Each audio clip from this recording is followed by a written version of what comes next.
Los domingos pasados, por la tarde, hemos estado estudiando diferentes libros de la Biblia. En algunas oportunidades el libro de Job. Hoy en la tarde también tendremos sobre el libro de Job que está exponiendo el hermano José Andrés. El hermano Esron expuso sobre Primera de Pedro, y yo tomé también varios domingos para enseñar la epístola de Santiago. Hay muchas personas que no vienen el domingo a la tarde. No saben lo que se perdieron. Los animamos a que vengan los domingos por la tarde, porque nos preguntamos qué otra cosa mejor pueden hacer que estar en la casa de Dios y exponerse a la palabra del Señor. Bueno, hoy vamos a tomar el sermón en la epístola de Santiago. Es decir, que cambié la exposición de la tarde para la mañana. Vamos a ver en esta epístola de Santiago en el capítulo 4.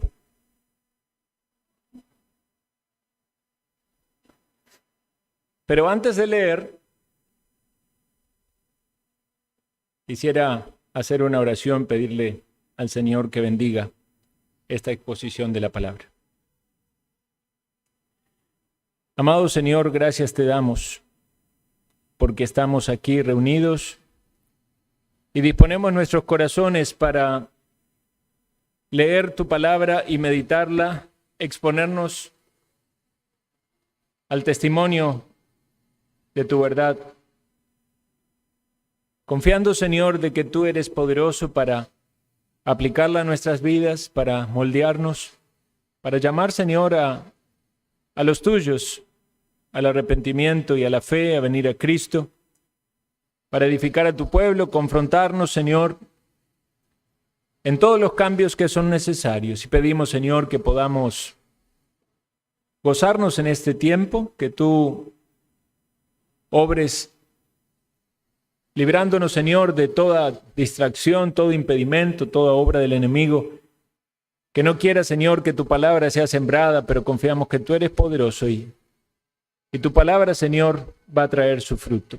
Te alabamos, te agradecemos, pedimos tu más rica bendición en Cristo Jesús.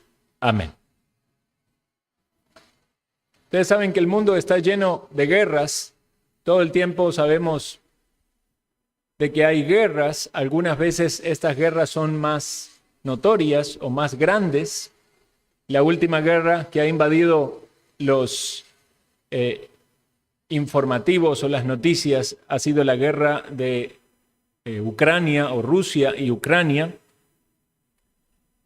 Cuando uno investiga un poco acerca de las causas de esa guerra, encontrará de que hay distintas versiones.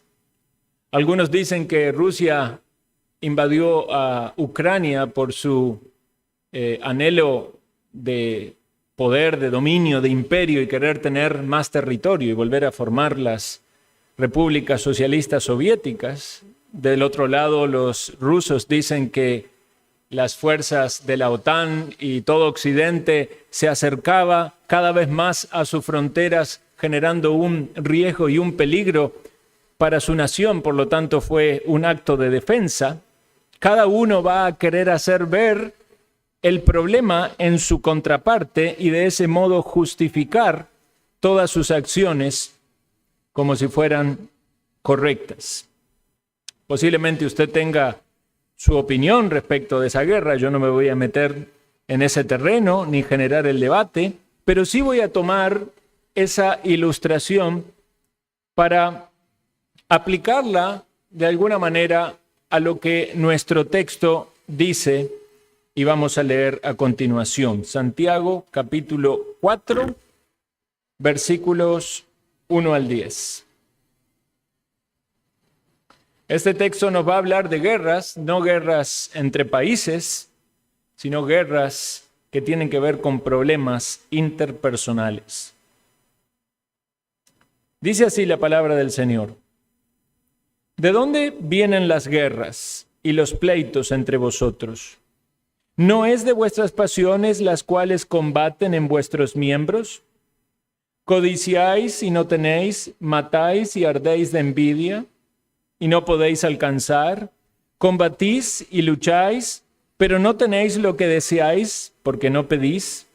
¿Pedís y no recibís porque pedís mal para gastar en vuestros deleites? Oh almas adúlteras, ¿no sabéis que la amistad del mundo es enemistad contra Dios? Cualquiera, pues, que quiera ser amigo del mundo, se constituye enemigo de Dios. ¿O pensáis que la Escritura dice en vano, el Espíritu que Él ha hecho morar en nosotros nos anhela celosamente? Pero Él da mayor gracia. Por esto dice, Dios resiste a los soberbios y da gracia a los humildes. Someteos, pues, a Dios, vosotros. Acercaos a Dios y Él se acercará a vosotros. Pecadores, limpiad las manos, y vosotros, los de doble ánimo, purificad vuestros corazones. Afligíos y lamentad y llorad. Vuestra risa se convierta en lloro, y vuestro gozo en tristeza. Humillaos delante del Señor, y Él os exaltará. Aquí nomás la lectura de la palabra. Entonces, estas guerras y estos pleitos son problemas que acontecían entre las personas que se congregaban en la iglesia local, y Santiago apunta a estas personas o a estas situaciones para poner en evidencia que eso reflejaba de alguna manera la situación o condición espiritual de cada uno. Ustedes saben que las discordias, las enemistades, los enojos, los pleitos, los celos, las envidias, todos estos pecados que pueden acontecer en el trato interpersonal es totalmente contrario a lo que Dios espera de su pueblo congregado reunido.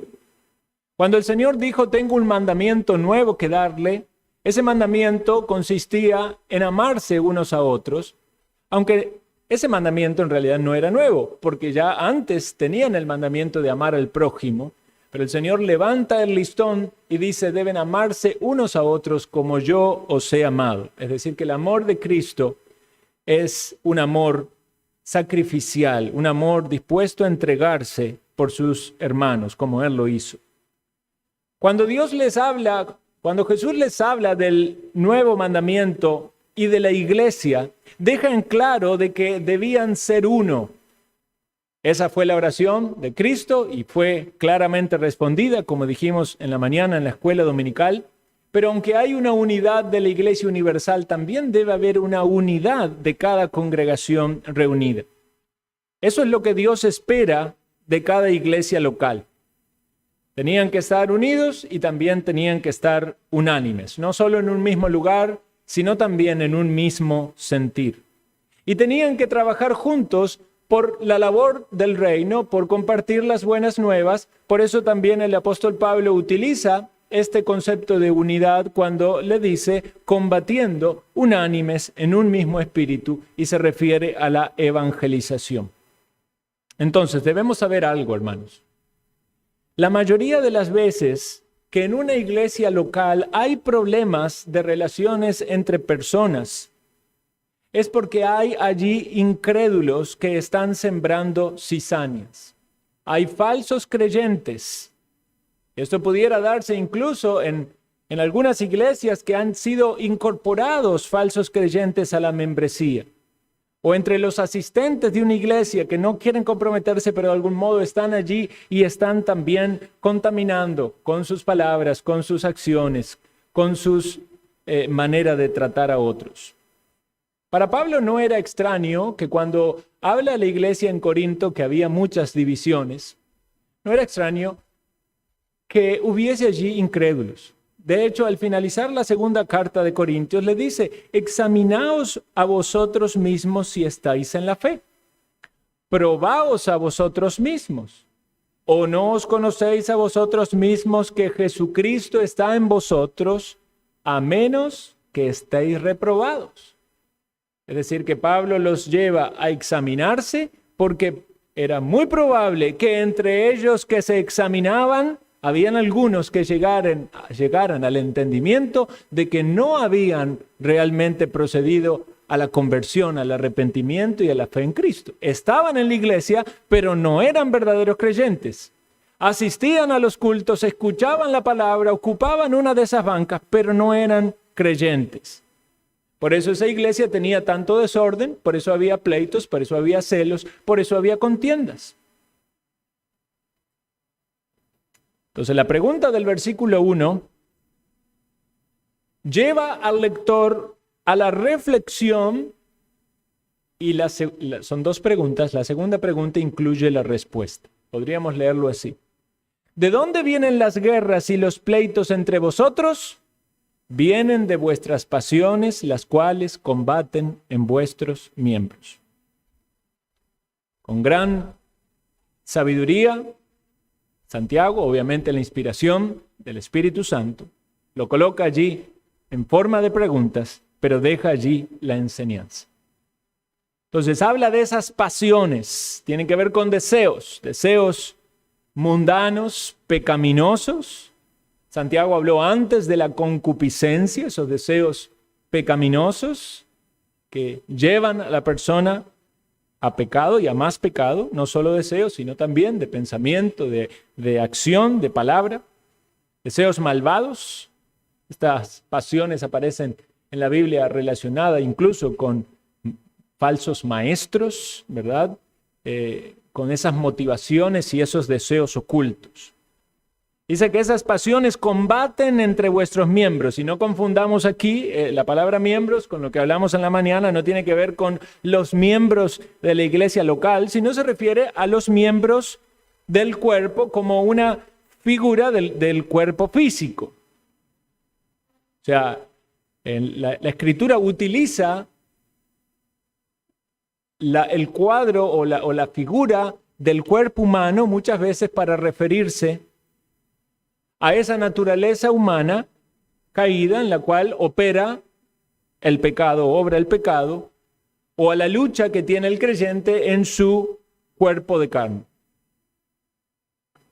Por eso el apóstol Pablo hablará de pies, ojos, lengua en relación con el cuerpo de Cristo, pero en otros contextos va a referirse a los cuerpos y a los miembros del cuerpo en relación con el pecado. Por ejemplo, en el capítulo 6 de Romanos dice: hablo como humano por vuestra humana debilidad, que así como para iniquidad presentasteis vuestros miembros para servir a la inmundicia y a la iniquidad, así ahora para santificación presentad vuestros miembros para servir a la justicia. Si todo pecado de hecho, de acción, va a implicar nuestro cuerpo, ¿verdad? No pecamos fuera del cuerpo. Puede pecar usted en sus emociones, en sus pensamientos, pero está el cuerpo allí involucrado. En el caso de alguien que es incrédulo, que no se ha convertido, esas pasiones dominan su cuerpo. Por eso muchas veces no hay forma de evitar para el incrédulo vencer una conducta pecaminosa. Y muchas veces a los creyentes le dan grandes luchas. Por eso en el creyente hay una gran batalla. Por eso el creyente tiene que mortificar la carne, luchar para que ese viejo hombre no vuelva a florecer, despojarse de esas vestiduras viejas, revestirse del nuevo. Y aquí se describe que estas pasiones que operan en el cuerpo generan una cadena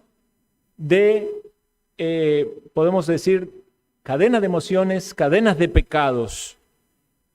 Aparece allí la codicia, versículo 2.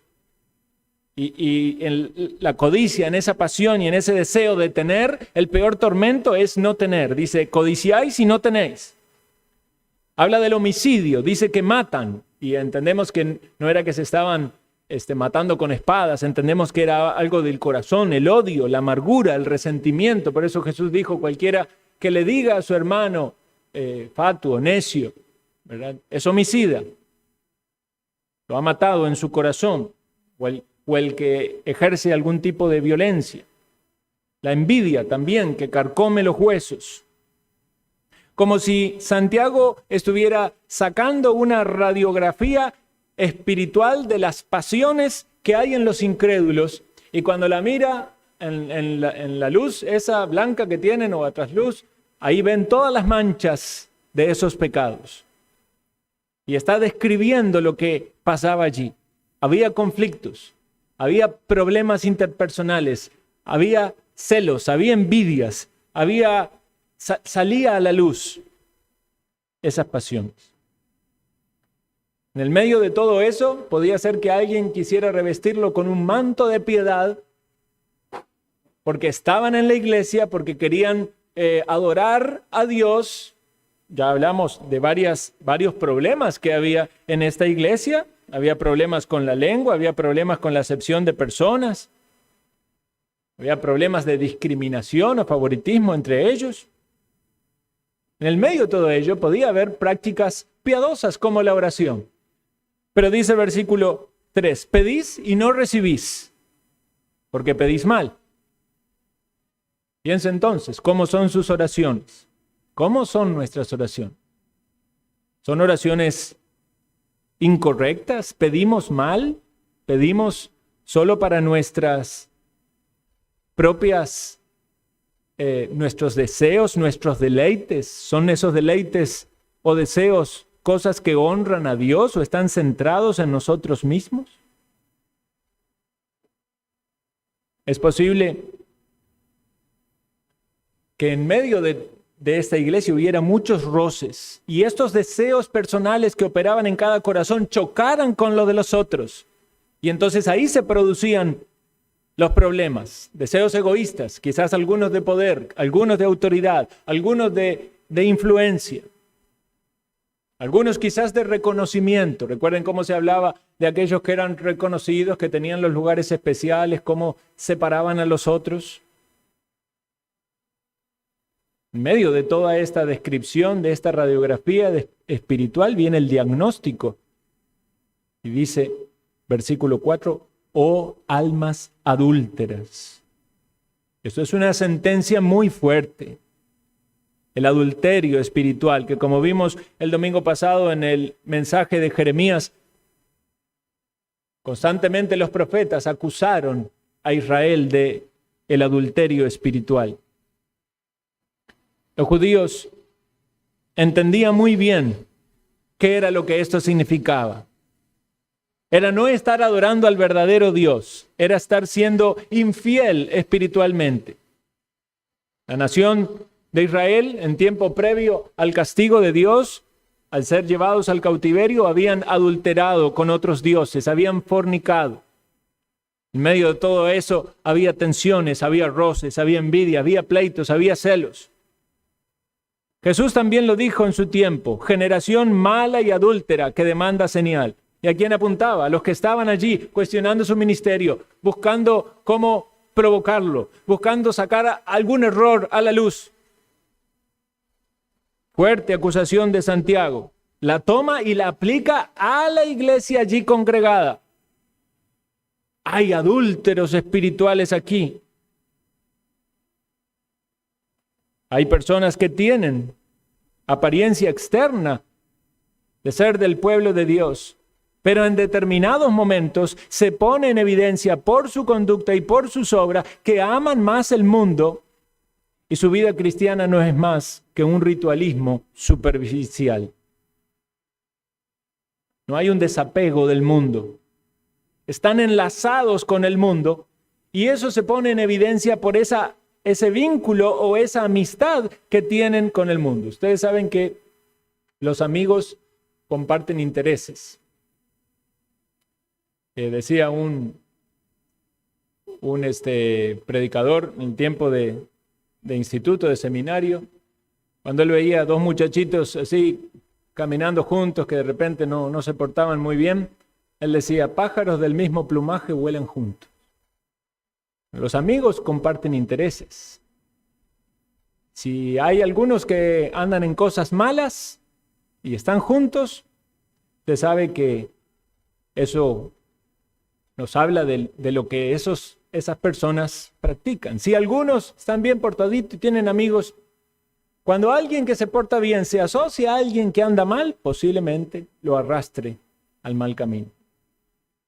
Es cierto, sí, que el creyente lucha con este mundo. Es cierto que el creyente debe recordar la exhortación de no amar al mundo ni las cosas que están en el mundo. Pero en el impío esta batalla ya está perdida, porque el mundo quiere apoderarse de él y lo domina, lo seduce, lo tienta de una manera que no puede resistir. Como cuando usted se da cuenta, si alguien se convierte, Dios trabaja en esa persona, una de las primeras cosas, por lo menos si se convierte en tiempo de su juventud, su adolescencia, una de las primeras cosas que Dios va a ministrar a esa persona es que tiene que cambiar sus amigos. Y quizás a alguno de los que está aquí le ha pasado. Antes, mientras estaba en el mundo, había muchas prácticas, cosas que eran incorrectas. Salidas a ciertos lugares, comentarios, charlas que no debían ser, actividades que no debían ser. Entonces, alguien se convierte y la persona sabe que Dios le dice que eso lo debe cambiar. Pero si usted ve a alguien que continúa con los mismos amigos, que no se esfuerza por guiar esos amigos a la verdad que supuestamente esta persona conoció, entonces usted empieza a sospechar si realmente ha habido un cambio. Pero el verdadero creyente, si va a una de esos encuentros con esos amigos, ya se da cuenta que no puede formar parte de ese grupo, porque hablan de una manera que él ya no quiere hablar, porque escucha cosas que ya no quiere escuchar, porque hacen cosas que sabe que no es agradable delante del Señor. Y puede sí sentirse tentado o atraído, pero no puede vivir completamente en esa vida, porque no quiere vivir la vida que antes vivía. Ya no puede ser una forma de vivir. Entonces aquí se cumple una vez más lo que alguien dijo. Algunas personas salen del mundo, pero el mundo no sale de sus corazones. Como les pasó a los israelitas cuando salieron de Egipto, habían sido libertados, pero mientras estaban en el desierto, deseaban comer la comida que comían mientras estaban en esclavitud. Era más fuerte el deseo de esa comida, que tampoco sería una gran cosa, que el gozo de la libertad. Era más agradable llenar el vientre de esa comida en esclavitud con el maltrato de esos egipcios que recibir la comida que de forma milagrosa le daba Dios cada día. Cuando alguien va a la iglesia, pero sus deseos no son tan santos, sus pasiones no son tan piadosas, no hay tanta pureza interior, y ni la misma persona puede decir que hay una humildad, una docilidad a cambiar, sino que más bien va con cierto escepticismo.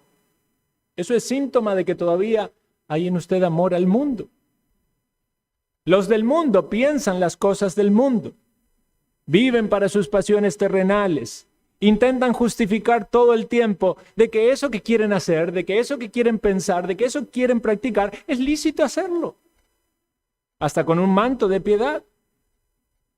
Quieren algo, quizás riquezas, quizás renombre, quizás autoridad, quizás reconocimiento, quizás demostrar a otros cuán buenos son, quizás recibir elogios, quizás mantener un estatus en la sociedad, quizás un renombre de la familia. Puede ser que estén dispuestos a seguir a Cristo, pero no están dispuestos a sufrir por Él. Por eso los problemas personales sacan a la luz de una forma muy clara qué son. Como cuando usted va a un río, no sé si lo ha hecho y ha tirado migas de pan. Y si hay pececitos, enseguida usted se da cuenta porque sale allí, se alborota el cardumen. Bueno, así pasa en las relaciones interpersonales, todos peleando por su bocado preferido, y aún dentro de una iglesia, de repente allí hay muchos que ponen en evidencia que esas pasiones identifican en ellos un amor al mundo. Seguir a Cristo en tal contexto implica poder tratar con humildad al prójimo, no prejuzgar, bajar la voz en una discusión, escuchar, querer entender lo que pasa del otro lado, si hay problemas, qué hice mal, qué se entendió mal, cómo ofendí, qué puedo explicar, cómo lo puedo solucionar, cómo puedo estar en paz. Pero para algunos eso es algo extraño. Es más bien guardar el resentimiento, guardar el enojo, girar la cabeza y mirar para el otro lado, es no hablar, es mantener allí el rencor, la amargura. No hay disposición. Aún en los casos donde quizás alguien es la víctima, ¿cómo actúa el verdadero creyente? Si tiene que sufrir un maltrato, si alguien le ha criticado, si alguien lo ha ofendido, si alguien ha actuado mal con usted, ¿qué sale de usted? ¿Salen esas pasiones y esos deseos que implican un amor a este mundo? ¿O está dispuesto en fidelidad a Dios a padecer, a soportar, a sufrir? ¿Cuál es entonces el gran problema? El gran problema es que cuando estas pasiones dominan y combaten, se identifica que hay un amor con el mundo, una amistad con el mundo. Y el que ama al mundo o el que tiene amistad con el mundo, como dice Santiago, el que quiere ser amigo al mundo, tan solo el deseo, se constituye en un enemigo de Dios. Henry Ford dijo, mi mejor amigo es el que saca lo mejor de mí. Si lo aplicamos en este caso, quiero decirte algo, el mundo va a sacar lo peor de vos, lo peor de tu corazón, tus pasiones más bajas, tus instintos más pecaminosos van a salir a la luz. Por eso, tu mejor amigo, que es Dios, que es Cristo, te dice la verdad. Y Él dice, no améis al mundo ni las cosas que están en el mundo. Si alguno ama al mundo, el amor del Padre no está en él. Porque todo lo que hay en el mundo, los deseos de la carne, los deseos de los ojos y la vanagloria de la vida, no proviene del Padre, sino del mundo. Y el mundo pasa y sus deseos, pero el que hace la voluntad de Dios permanece para siempre.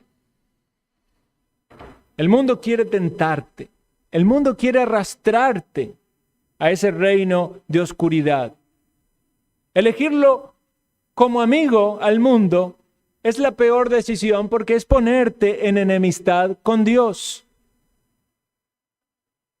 Y algunos no podrán entender esto. Dios tiene enemigos. Dios tiene enemigos. Y el que ama al mundo es enemigo de Dios. Quizás algunos puedan darse cuenta hoy que son enemigos de Dios. No, yo nunca lo pensé así. Si yo a Dios lo quiero mucho y Dios me quiere mucho, siempre está conmigo. Escucha la palabra de Dios y reflexiona sobre lo que aquí dice, porque si interpretamos correctamente este texto y si aplica a tu vida y reconoces que tienes amor por el mundo, entonces eres un enemigo de Dios. Entendamos que esto no es algo habitual y normal para el cristiano. Sí, el cristiano puede verse seducido a tropezar, pero no estrecha lazos de amistad con el mundo. El incrédulo vive atado emocionalmente al mundo, atado a sus pecados. Está muerto espiritualmente, por eso necesita la salvación. Dice el Salmo 7:11 que Dios es juez justo y Dios está airado contra el impío todos los días. Y esto que nos quieren hacer ver hoy en día, muchas veces cuando se habla de Dios y su palabra, de un Dios de amor que nunca va a traer un juicio, que nunca va a traer un castigo, que pareciera ser de que solo cosas buenas y agradables vas a recibir y nunca vas a ver un Dios santo que juzga el pecado. Bueno, por dicha predicamos todo el consejo de Dios y memorizamos la Escritura. Recuerde usted, Nahum 1:2. Jehová es Dios celoso y vengador. Jehová es vengador y lleno de indignación. Se venga de sus adversarios y guarda enojo para sus enemigos. ¿Tiene enemigos Dios? Sí, tiene enemigos. ¿Quiénes son? Los musulmanes, los budistas, los católicos romanos que se postran y arrodillan ante las estatuas. Puede ser que sí, pero también los que están en una iglesia cristiana y aman al mundo. Los que su corazón y sus pasiones expresan de que no pueden estar en paz con los demás, porque salen envidias, celos, amarguras, resentimientos, odios, pleitos, enemistades. Si eres enemigo de Dios, yo no quiero estar en tus zapatos. Déjame decirte que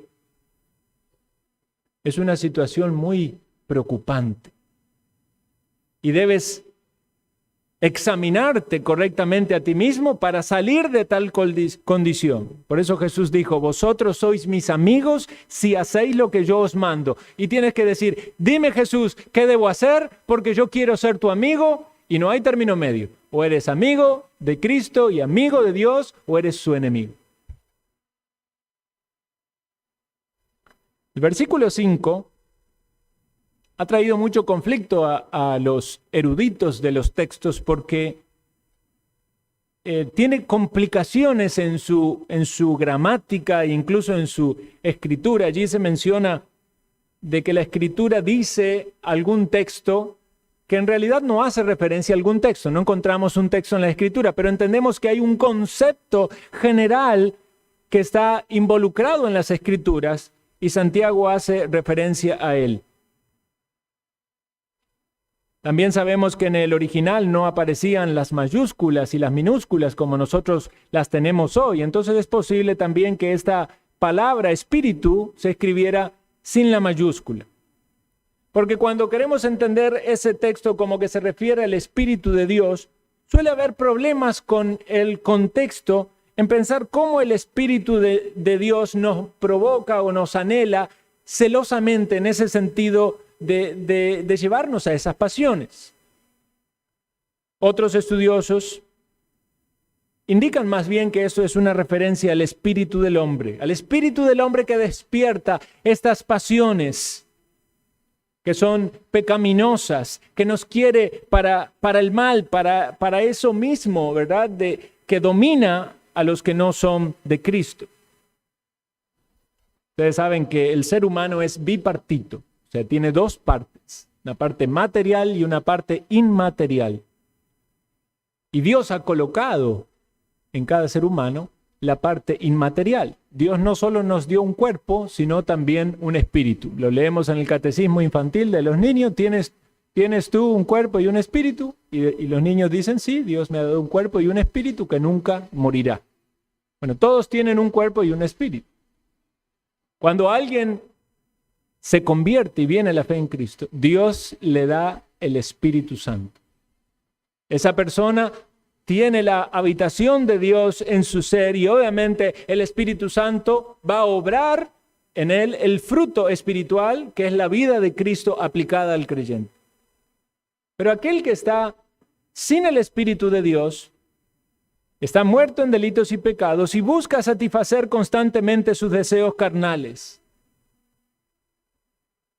Entonces esas pasiones actúan conforme a esos deseos pecaminosos, cegado espiritualmente, dominado por esos deseos, como dice otro texto, corriendo según la corriente de este mundo, conforme al poder del príncipe de la potestad del aire, el espíritu que ahora opera en los hijos de desobediencia. Santiago lo describe como un panorama oscuro y trágico, una radiografía espiritual con el peor diagnóstico. Pero a continuación va a hablar una frase de esperanza, una frase corta que como una daga corta, un puñal corto, tiene poder para penetrar y matar el pecado y curar con la esperanza del amor. La frase es, pero Él da mayor gracia. Pero Él da mayor gracia. Dios da mayor gracia. Mayor es la gracia de Dios que la maldad que hay en el corazón humano. Mayor que mis malos deseos, mayor que el pecado que reina. La gracia de Cristo supera todo eso porque puede salvar y puede perdonar. Por eso luego dice, Dios resiste a los soberbios y da gracia a los humildes. Cuando la palabra de Dios y el Espíritu de Dios obra en el pecador y le convence de pecado y le da arrepentimiento, entonces, y solo entonces, el pecador está apto para comprender la gracia de Dios, para recibir la gracia de Dios, para colocar la fe en Cristo. Mientras reina la soberbia y reina la arrogancia, nadie puede ser salvo.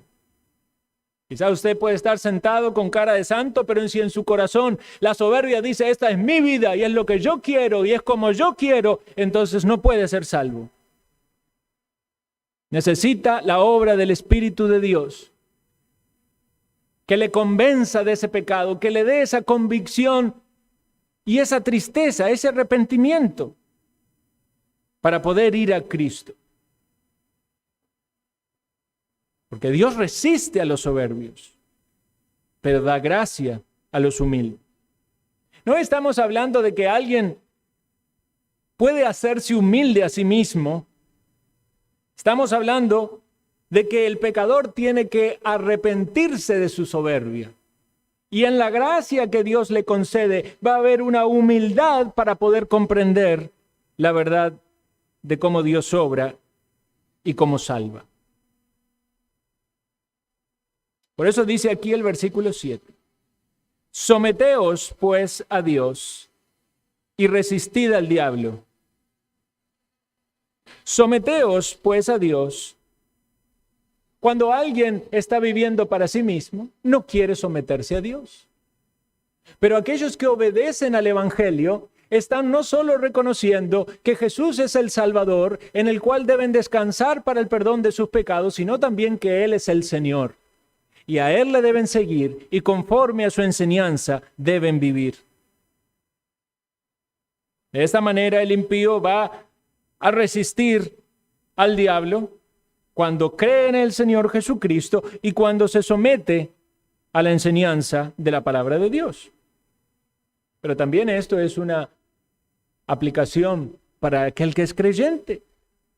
También los creyentes somos tentados y seducidos por el mundo y necesitamos poner en práctica el someternos a Dios para así poder resistir al diablo y tener victoria espiritual. ¿Está el Señor de algún modo pidiéndote que te sometas en esta relación de amor con el mundo? ¿Que te sometas a Él y a lo que Él pide?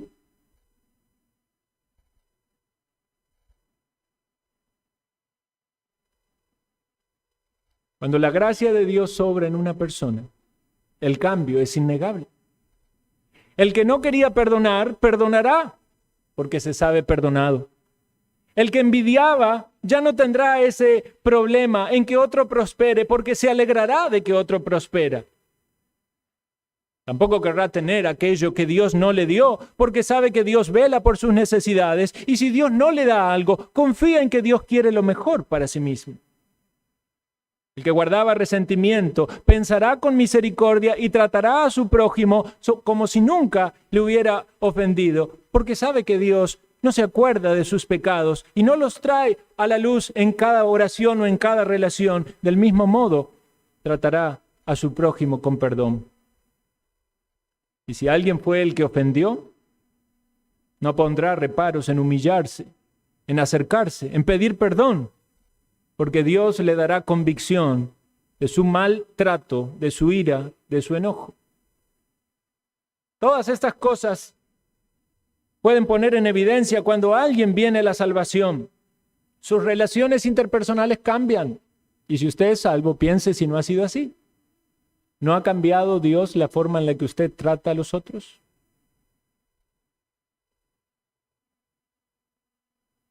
Amigo y hermano, ¿estás abierto? ¿Estás abriendo la puerta a la gracia de Dios o estás levantando muros contra ella? Entendemos que Dios trae su gracia por ciertos medios. Sin la gracia de Dios no tendrás salvación. Sin la gracia de Dios tampoco tendrás paz.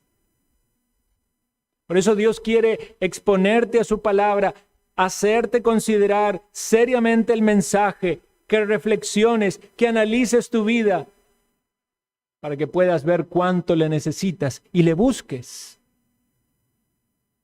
Déjame decirte que cuando el Señor llama a alguien a la salvación, te va a dar una profunda comprensión de que esto no depende de tus esfuerzos. Es lo que Dios hace. Ese es el concepto de gracia, es favor inmerecido. No eres que tú puedes limpiarte a ti mismo de tus pecados, es confiar en que Cristo puede limpiar tus pecados. Fue Él el que murió en la cruz y el que derramó su sangre. Fue Él manso y humilde. Y que, como leímos, vino a buscar y salvar lo que se había perdido. Él se humilló, haciéndose siervo y muriendo en una cruz.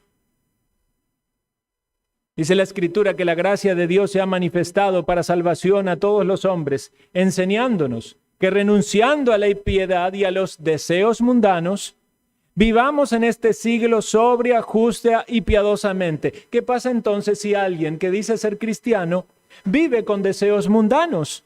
No vive de una manera sobria, no vive de una manera justa o no está buscando la piedad. Tienes amistad con el mundo y eres enemigo de Dios. Amado hermano en Cristo, Dios nos ha comprado por precio. Él pagó un precio muy alto por nuestra redención, la sangre preciosa de Cristo. No fuimos rescatados con oro, con plata, sino la sangre de un cordero sin mancha y sin contaminación. Que no nos seduzca el mundo con todas sus cosas, para dejar de lado el amor que Dios nos ofrece. Estimado amigo que está hoy aquí, y quizás usted no ha experimentado aún la maravillosa gracia de Dios, como cantamos, maravillosa gracia, vino Jesús a dar, más alta que los cielos, más honda que la mar. Oye el llamado de Cristo de venir a sus pies. Quizás estás cansado de luchar y batallar en tus propias fuerzas, y las pasiones en tus miembros son evidentes que te consumen. Solamente viniendo a Cristo tendrás descanso. Someteos pues a Dios, resistid al diablo. No hay mayor seguridad para el ser humano que estar en las manos de su Creador, de su protector, de su Hacedor. Los seres espirituales de maldad nada bueno quieren de ti. Por eso los demonios quieren seducirte, tentarte y llevarte al mundo. Pero ¿qué sentido tiene vivir en enemistad con Dios? ¿Qué puede darnos de bueno este mundo? Hay que luchar, hay que resistir al diablo. El diablo no le ganó a Cristo, Cristo triunfó. Él resucitó y se levantó en los lugares celestiales y los creyentes somos más que vencedores con Él. ¿Acaso no es maravilloso someternos a nuestro capitán, a nuestro Señor, a nuestro defensor, a nuestro abogado? Someteos a Dios, es el llamado al impío a la humildad, al arrepentimiento, a comenzar una relación con Dios, a recordar de que el diablo vino para matar, hurtar y destruir, pero Cristo vino para salvar. Cuando alguien obedece al Evangelio, se somete a Dios. Cuando el creyente confiesa sus pecados y sus rebeldías, se está sometiendo a Dios. El creyente también puede poner esto en práctica de muchas maneras. Aunque ciertamente aquí Santiago habla de el problema que los incrédulos generaban en las congregaciones, también hay mucho para aplicar en los creyentes. Las luchas con los celos, con las envidias, contiendas, murmuraciones, enemistades, pecados, estar en una mejor situación, pero muchas veces puede haber allí un afán desmedido, pasatiempos pecaminosos, música del mundo, que nos lleva al mundo y a desear las cosas del mundo, amigos del mundo, entretenimientos de este mundo, televisión, series. Alguien quizás no tiene tiempo para las cosas de la piedad, pero puede verse ahí un montón de series en la televisión. Ambiciones terrenales, ocio, pereza, vanidad, y podríamos seguir la lista, que pertenecen a este mundo, a la oscuridad de este mundo, que nos ponen en enemistad con Dios. Acercaos a Dios y Él se acercará a vosotros. Dios dice, da el primer paso, acércate y Él se va a acercar a ti. Y hay mucho vocabulario religioso aquí que Santiago utiliza, porque ustedes saben que en la práctica del judaísmo el sacerdote tenía que acercarse para presentar la ofrenda y tenía que lavarse las manos para que esa ofrenda llegara del modo correcto. Y aquí dice, acércate a Dios, lava tus manos, limpia tus manos. Pecadores, limpiad las manos. Quizás usted dice, ¿cómo me acerco a Dios, pastor? Bueno, ya diste el primer paso, estás en la iglesia.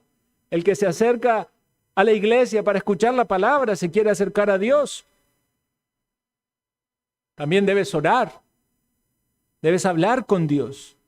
Quizás hay personas aquí que no oran, que pueden identificar eso que estamos hablando y reconocer su pecado y su amor al mundo. Tienes que empezar a orar y a confesar tu pecado delante de Dios. Una oración real, donde reconoces tus faltas, donde te arrepientes, donde te das cuenta que necesitas a Dios. Y luego, cortar con los lazos de este mundo. Algunos luchan con tentaciones, con inmoralidad, con vicios, con el licor, con el fumado, con apostar, con malas palabras. Deja eso ya, deja todas esas cosas de este mundo. Recuerda que Dios te dio miembros, una boca, ojos, manos, pies, pero que deben ser instrumentos de justicia para hacer el bien, para servir a Dios, para guiar a otros a los pies de Cristo, para decirle a este mundo que mucho de lo que hay en este mundo, todo lo que hay en este mundo, como dice la palabra, es vanidad y que lo único que realmente vale la pena es vivir en el temor del Señor. Cuando alguien quiere vivir esa vida, sabe que el timón se lo da a Cristo para que gobierne su vida. No quiere manejar más, porque sabe que hasta donde ha llegado solo ha sido choques, desvíos y frustraciones. Esa persona dice, tú eres mi Señor, mi vida es para ti, manéjala tú. Y Cristo te dice, ahí está mi palabra, ahí está mi voluntad. Léela, conócela, practícala.